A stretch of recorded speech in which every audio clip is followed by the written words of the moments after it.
Salut tout le monde, j'espère que vous allez bien, moi ça va, je vous retrouve aujourd'hui dans une nouvelle vidéo qui sera un point lecture assez court. Je vais vous présenter en effet que 3 livres et on va parler contemporain et un petit livre pratique pour la fin. On va parler Connemara, on va parler Traversée des temps et ensuite je vous présenterai un petit guide pratique aussi pour ceux qui aiment la montagne. Donc ce sera un peu entre lac et montagne, une petite vidéo dédiée à la littérature contemporaine, moderne. Alors on va d'abord parler de La Traversée des temps, le tome 2 d'Éric Emmanuel Schmitt, qui s'appelle La Porte du ciel, c'est paru aux éditions Albin Michel.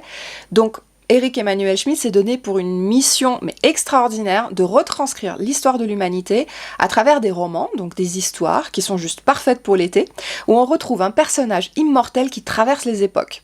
Donc dans le tome 1, nous étions avec Noam, alias Noé, à l'époque du néolithique, en fait au moment du déluge, lorsque Noé sauve des animaux et quelques êtres humains en fait d'un déluge, d'une catastrophe, et c'est là qu'il découvre en fait son immortalité.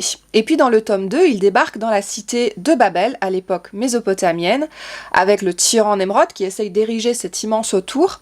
Et dans cet ouvrage-là, bon, je peux pas vous dire trop le contexte de pourquoi Noé est arrivé là, à ce moment-là précisément, etc., mais vous allez le découvrir dans le roman.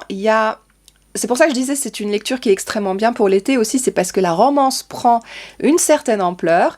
Et dans cet ouvrage-là, donc, Noam arrive dans la cité de Babylone et il va avoir pour mission notamment d'aider à ériger cette tour, à soigner des gens, etc. Donc vous découvrirez un petit peu ses péripéties. Ce qui m'a vraiment embarqué dans ce tome 2, même plus que le tome 1, déjà c'est la plume très poétique de l'auteur. Vraiment je vous conseille cet auteur pour sa plume, sa qualité de plume, elle est extraordinaire. Ensuite, ce qui m'a embarqué énormément dans ce livre, c'est l'époque. Parce que moi, l'époque mésopotamienne, c'est une époque que j'apprécie énormément, suite notamment à une exposition au musée du Louvre que j'avais vue quand j'étais gamine, où je suis juste restée en amour devant le Code d'Hammurabi, devant les décorations, les sculptures, vraiment la joaillerie, etc. Tout ce qui a été réalisé à cette époque-là, c'était juste la plus belle exposition que j'ai jamais vue. Je me suis rendu compte vraiment de la richesse de cette époque-là, au niveau des cultures, au niveau des arts, etc. Je suis tombée en amour. Donc pour moi, retrouver cette civilisation dans ce tome 2, ça a été juste incroyable. Et puis j'ai aussi beaucoup aimé les thèmes abordés. Dans le tome 1, qui se passait donc au néolithique, on abordait davantage la thématique de la paternité, de la place de l'homme au sein de la société, et aussi de l'humain en tant qu'animal social. Et ça parlait aussi de la fratrie. Dans ce tome 2, Éric Emmanuel Schmitt aborde encore une fois de plus des thématiques qui tiennent un peu des chefs-d'œuvre, c'est-à-dire la maternité, des thématiques universelles telles que notamment la place de la femme dans la société, le désir d'enfant, etc. Voilà, tout ce qui est matriarcat. Et j'ai adoré la façon dont il aborde ces thématiques. Et puis ce que j'ai adoré dans ce tome 2 également, c'est qu'il y a encore plus d'humour que dans le tome 1, notamment je pense au moment où Noah il doit se travestir pour faire un truc. Mais j'ai adoré cet ouvrage, je l'ai lu en lecture commune avec Gwen, du notebook de Gwen, et dès que le prochain sort, nous on va les sortir aussi, on va les lire, donc si vous voulez vous joindre à nous, ça va se passer sur Instagram. Et bien sûr, écoutez, moi je vous le recommande pour l'été, c'est une littérature extraordinairement simple, riche, c'est hyper prenant, ça vous embarque. Le tome 3 qui va paraître se passera au temps des pharaons, voilà, au niveau des pyramides, ça risque de beaucoup me plaire aussi. Bien sûr, il faut les lire dans l'ordre, par contre, ça c'est impératif. Et puis, écoutez, moi je vous le conseille comme une lecture pour l'été, c'est trop bien, vraiment je vous les conseille 1 million de fois. Et puis écoutez, si vous avez des questions, n'hésitez pas en commentaire. En tout cas, moi je vous en dis pas plus parce que c'est quand même une énorme saga et je veux que vous le lisiez. Maintenant, je vais vous présenter une petite pépite, voire peut-être un chef-d'œuvre. Nicolas Mathieu, Connemara, chez Actes Sud.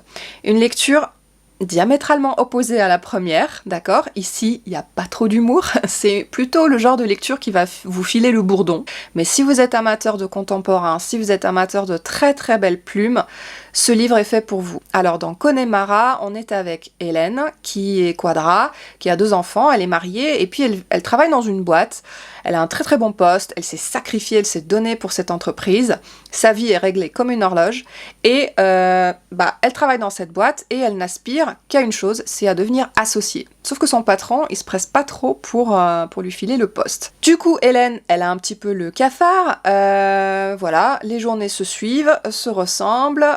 Comme je vous le disais, ces journées sont quadrillées par toutes ces obligations qu'elle a vis-à-vis de ses enfants, son mari, etc. Elle est juste débordée. Elle se plie en quatre. Et en gros, vous allez suivre un petit peu le destin de cette femme.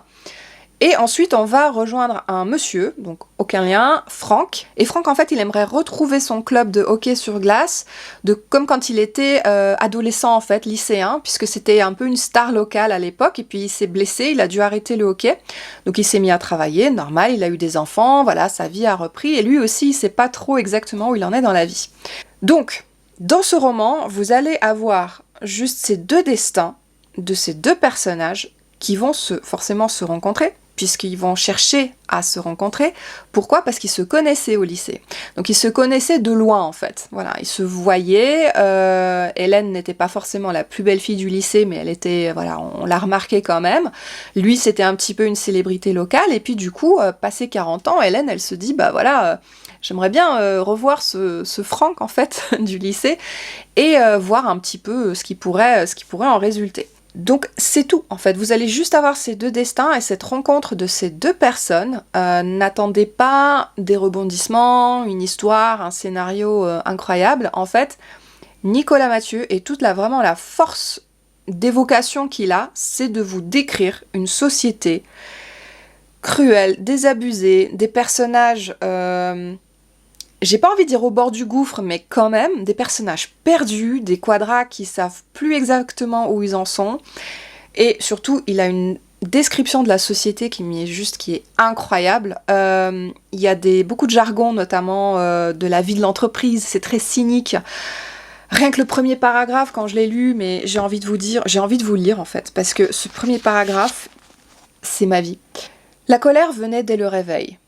Il lui suffisait pour se mettre en rogne de penser à ce qui l'attendait, toutes ces tâches à accomplir, tout ce temps qui lui ferait défaut. Hélène était pourtant une femme organisée.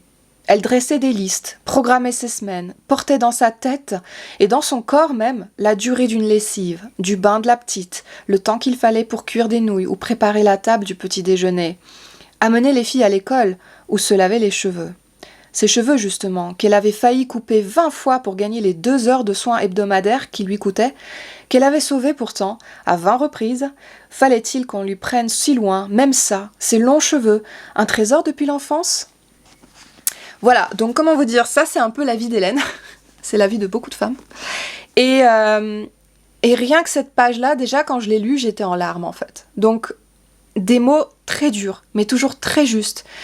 Posée sur des situations précises, notamment lorsque Hélène croise une nouvelle jeune femme, une nouvelle stagiaire dans son entreprise, qui, elle, est complètement à l'opposé d'Hélène, puisque elle ouvre sa bouche, elle sort, elle a une vie sociale, elle n'a pas peur des représailles, des conséquences par rapport à ce qu'elle dit, etc., ce qu'elle fait, elle a du culot.